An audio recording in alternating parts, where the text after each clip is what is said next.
গত বছরের মে মাসের রক্তক্ষয়ী সংঘাতের রেশ কাটতে না কাটতেই দক্ষিণ এশিয়ায় আবারও বাজছে যুদ্ধের দামামা।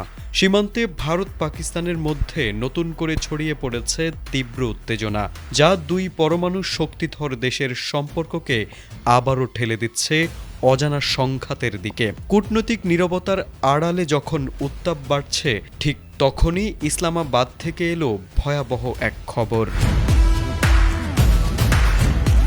পাকিস্তানের সামরিক বাহিনীর গণমাধ্যম শাখা inter services public relations ISPR জানিয়েছে, বেলুচিস্তানে পৃথক দুটি অভিযানে ভারত সমর্থিত মোট ৪১ জন নিহত হয়েছে। শুক্রবার জিও নিউজের এক প্রতিবেদনে এই তথ্য প্রকাশ করা হয়।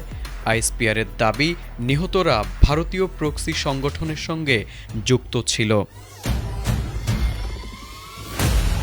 বিবৃতিতে বলা হয়, ২৯ জানুয়ারি গোয়েন্দা তথ্যের ভিত্তিতে প্রথম অভিযানটি পরিচালিত হয় হরনাই জেলার উপকণ্ঠে। সেখানে প্রক্সি বাহিনীর উপস্থিতির খবর পেয়ে নিরাপত্তা বাহিনী সন্ত্রাসীদের আস্তানায় অভিযান চালায়। তীব্র গোলাগুলির পর ৩০ জন ভারত সমর্থিত বাহিনী নিহত হয়। অভিযানে সন্ত্রাসীদের ঘাঁটিতে কার্যকর ও নিখুঁতভাবে আঘাত হানা হয় বলে দাবি করে আইএসপিআর।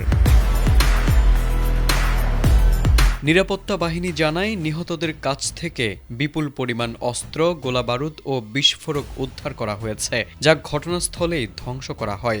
এর কিছুক্ষণ পরই পাঞ্জগুর জেলায় আরেকটি পৃথক অভিযানে একটি সন্ত্রাসী আস্তানা গুড়িয়ে দেওয়া হয়। সেখানে আরও ১১ জন ভারত সমর্থিত সন্ত্রাসীকে নিষ্ক্রিয় করা হয়।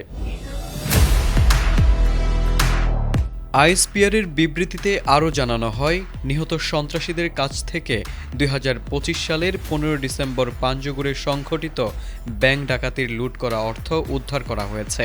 এসব সন্ত্রাসী অতীতে একাধিক সন্ত্রাসী কর্মকাণ্ডে জড়িত ছিল বলে দাবি করা হয়।